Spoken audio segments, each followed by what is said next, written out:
The special begins with Linus getting his little brother Rerun sat in the back seat of his mother's bicycle.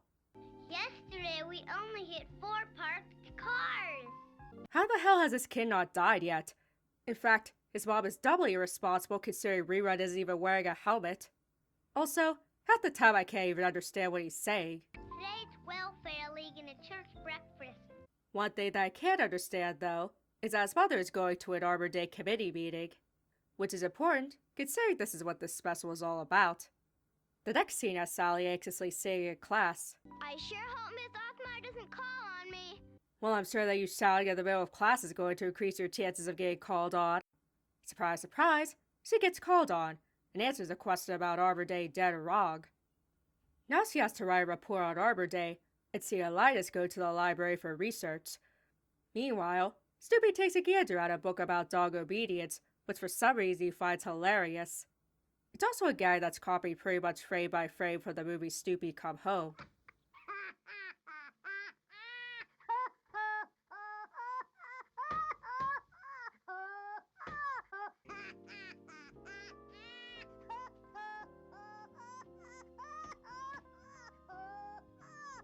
After receiving a warning shush, he proceeds to laugh his ass off while copying the pages and accidentally squishes poor Woodstock in the copier.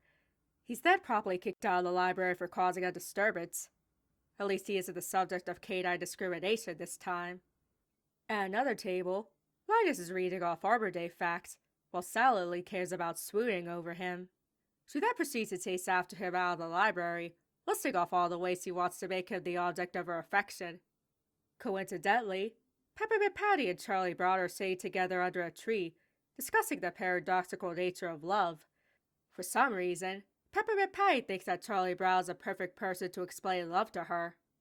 Unfortunately, this is just a trap for Charlie Brown, and he fumbles her hint dropping hard. Really though, Peppermint Patty? You brought this one on yourself. She then decides to list off all the ways her baseball team is going to absolutely obliterate his team. And she wonders why Chuck won't fall head over heels for her. She then tricks him into touching hands by offering a handshake of camaraderie.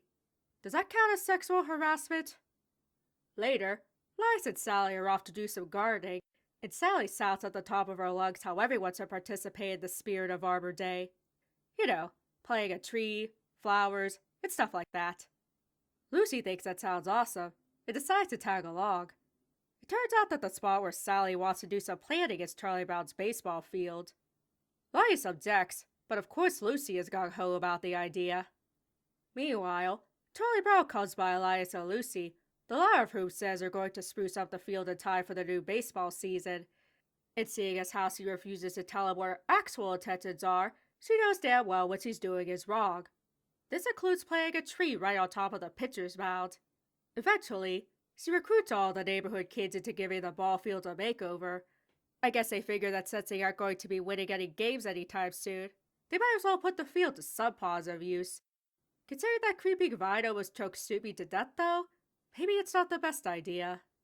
When the first day of the baseball season arrives, the whole team comes to Charlie Brown's house to tell him that they're naming the field after him. He's flabbergasted in delight until he sees what his team did to the field. He's so shocked at what they've done that his signature "Ugh" gets cut off before he faints.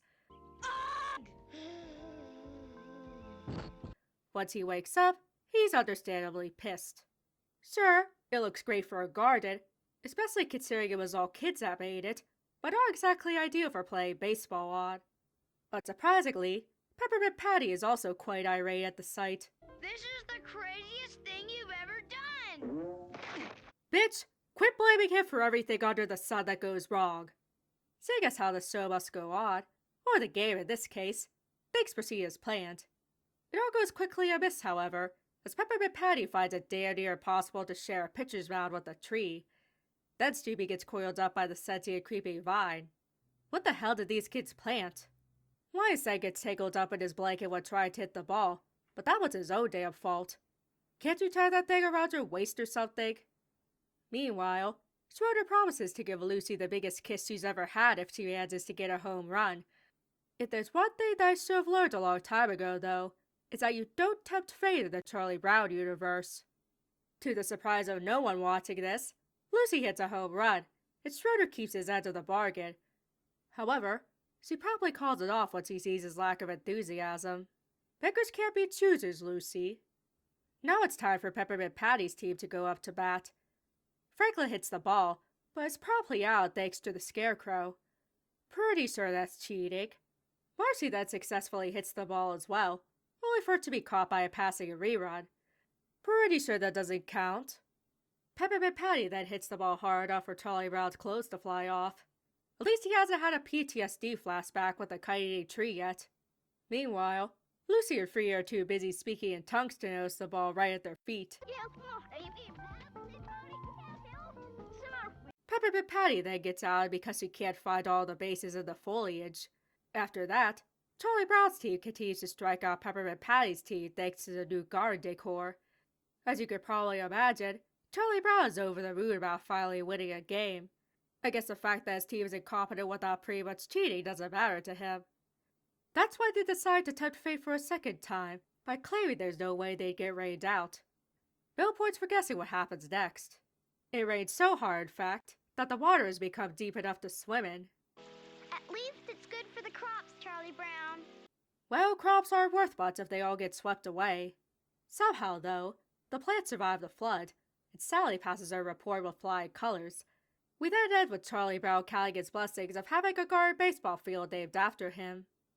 This special isn't really talked about all that much, and I can see why. A peanut special celebrating Arbor Day is not a bad idea.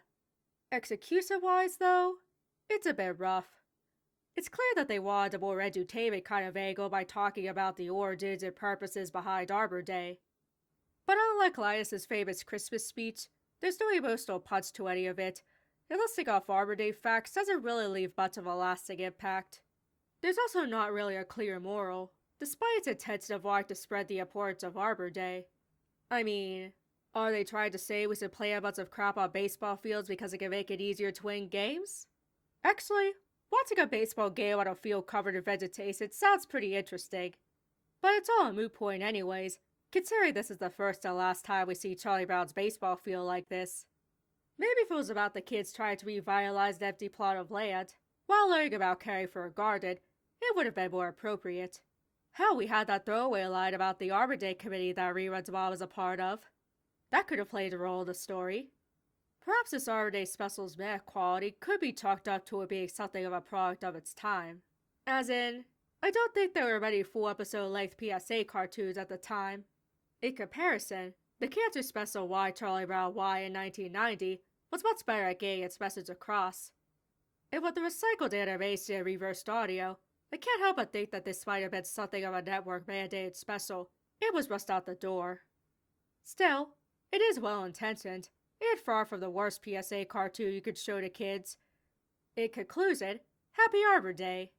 Go out and hug a tree, and always remember not to tempt fate.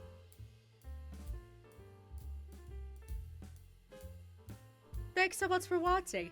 If you enjoyed the video, be sure to click like, and subscribe if you want to see more.